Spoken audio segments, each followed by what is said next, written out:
Pas sudah lahir pun, itu kan aku lahiran pas lebaran kemarin ya kak, pas banget Idul Fitri, udah kayak gitu mama ngomong lagi kasih aja ke orangnya gitu biar ada yang ngurusin, takutnya kalau sama aku tuh nggak keurus kak.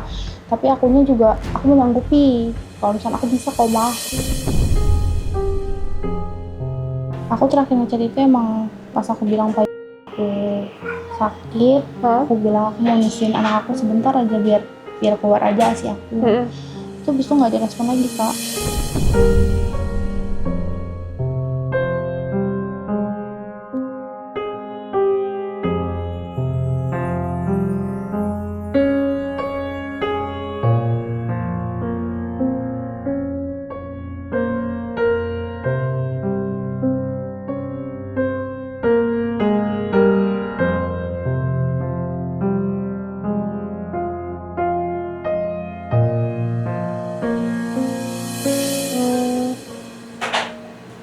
Aku juga udah lama nggak belanja di warung Madura di sini ya. Aku juga nggak tahu orangnya masih di sini atau enggak.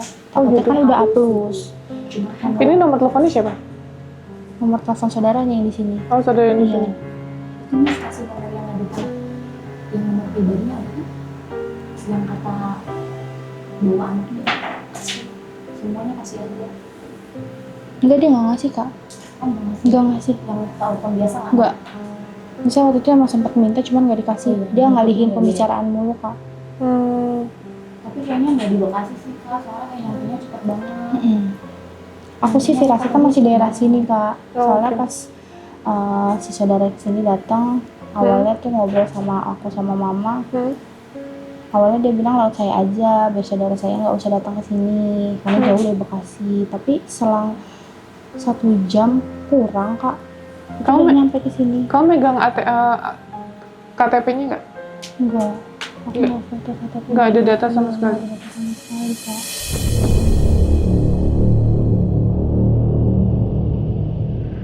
Oh, jadi nggak berapa lama udah sampai? Iya, selang nggak nyampe 1 jam pokoknya kak, itu orang udah nyampe di sini. Dia datang berdua sama cowok juga. Siapa namanya? Mas Lukman.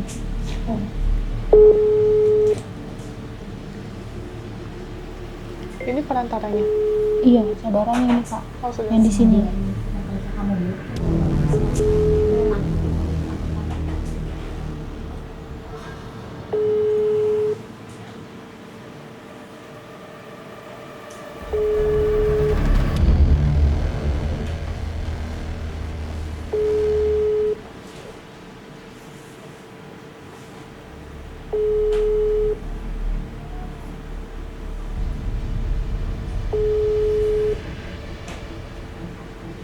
Ada yang kan? Ini dekat banget Madura di sini.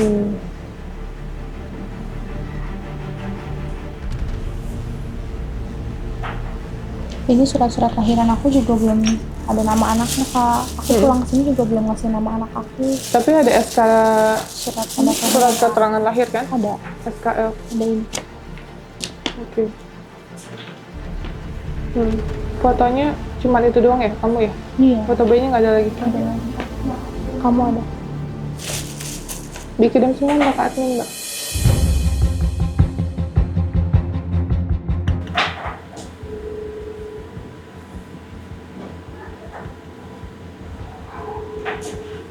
Oke, nah sekarang jadi mbak maunya gimana? Ini nggak diangkat, aku telepon Komnas. Mbak sekarang maunya gimana ini? Aku mau ngambil anak aku kak. Aku pengen tanggung jawab sama anak aku pengen ngurus anak aku sendiri. Dan mbak tidak memakai uangnya ya? Enggak, ada sama aku. Oke.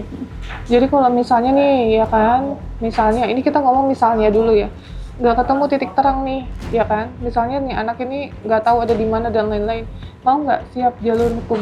Siap, aku siap. Nanti Aku kita mau dampingin lapor polisi, kita temenin. Ya, ini coba aku koordinasi dulu. Ini kan kita nggak bisa buru-buru, udah malam juga kan? Iya, nggak apa-apa kak. Nah, terus nanti kita koordinasi juga sama Komnas. Kalau misalnya nanti sama Komnas sih kan udah ranahnya, ya kan? Kita samperin nanti ke Pak RT, baru kita samperin ke sana. Tidak ketemu titik terang, misalnya anaknya dioper ke sana, ya nggak bisa, kita lapor polisi. Gitu.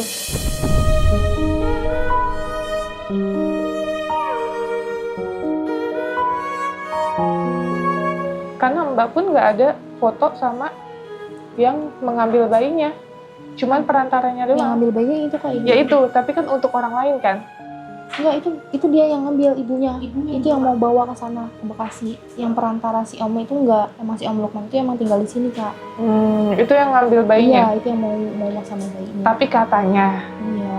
benar kan? Iya. Nah, Benar. katanya belum tahu dong. Ya, belum ada bukti dong. Kita kan masih tentatif, masih diduga aja gitu. Nah, belum tentu juga itu buat dia. Itu kan menjadi pertanyaan juga.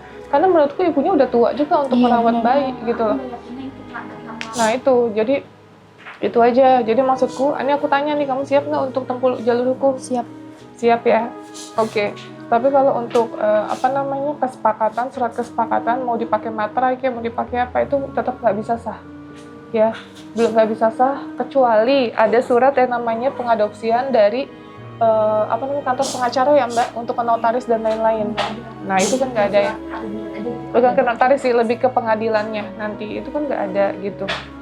Jadi ya nggak sah menurut saya ya. Jadi kita masih bisa fight untuk jalur hukumnya gitu ya. Jadi nanti kita bantunya dengan cara itu. Kita baik-baik dulu nih. Kalau masih nggak bisa baik-baik ya udah jalur tempuh polisi gitu. Ini soalnya di telepon juga nggak diangkat ya Mbak? Emang susah dia ditelepon. Iya, aku juga nelfon juga nggak diangkat kak. Tapi masalahnya kalau kita kesana malam-malam nggak etis gitu karena udah malam juga gitu. Kecuali kita kesananya pagi ditemani sama Pak RT itu lebih enak ya ketimbang kita langsung kesana malam-malam nanti adanya rame-rame ntar ribut-ribut malah nggak enak lagi. Nah berarti ibunya itu kenal nggak sama si yang ngambil? Kenal saudaranya. Nggak, Orang yang di ibu sini. kamu? Oh enggak, itu berbeda dadakan di sini kak. Aku baru sampai di sini. Ibu kamu kenapa kayak gitu? Mungkin menurut dia aib ya kak.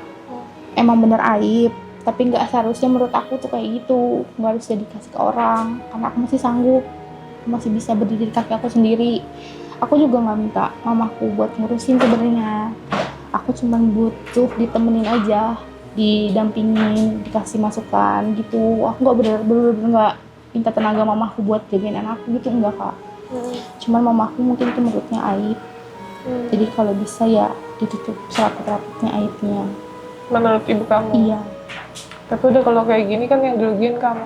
Iya bener. Gitu. Oke, ada yang mau disampaikan lagi nggak? Udah sih cukup.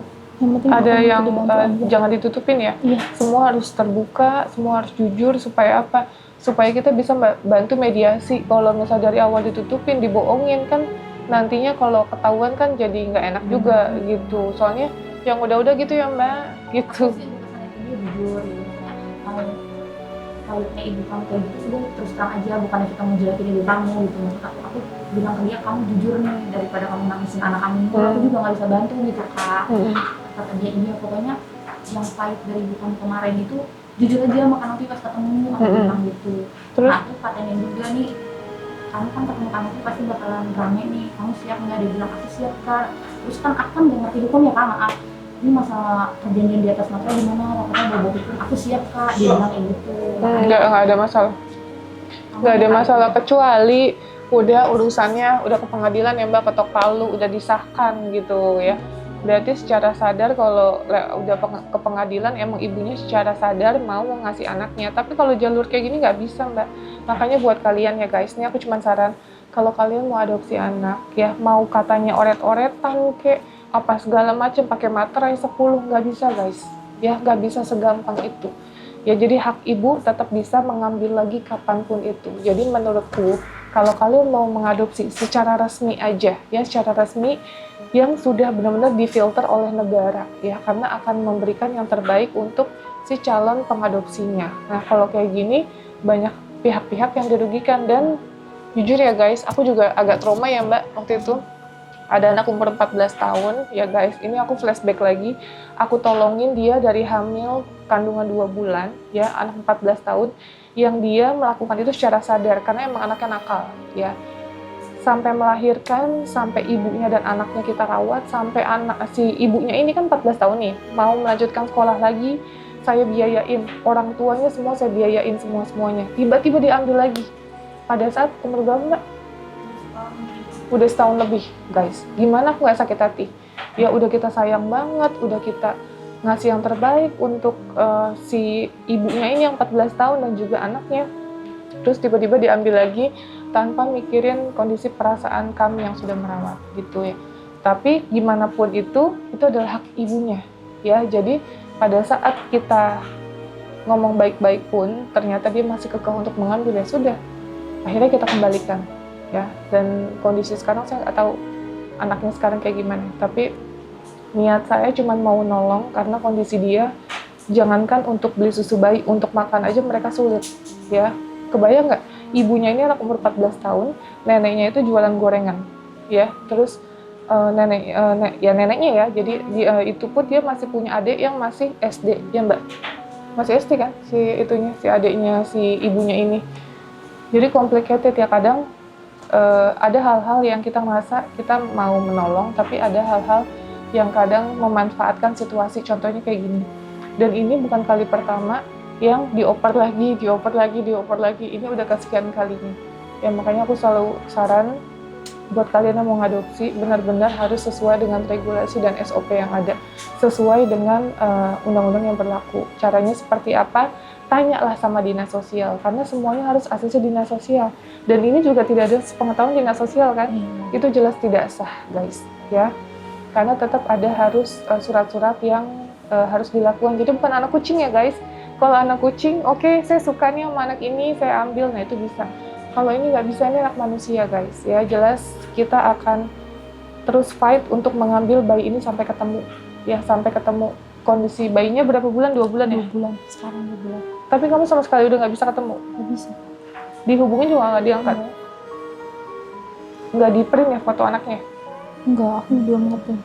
Oke, udah nggak apa-apa. Ya udah, berarti ada mau disampaikan lagi nggak? Oh, udah cukup Pak. Udah cukup, berarti minta dibantuin kamu aja. tahu nggak ibu kamu mau ngambil anak lagi, tahu nggak? Enggak, aku nggak ngomong. Kalau ngomong pasti nggak bakal boleh Kak. Pasti dilarang lagi. Pasti mama bilangnya, mikirin mama deh, mama udah berjuang kayak gini nutupin aib gitu pasti mamanya. Mama aku tuh menolak keras buat aku ngurusin anak aku. Oh gitu.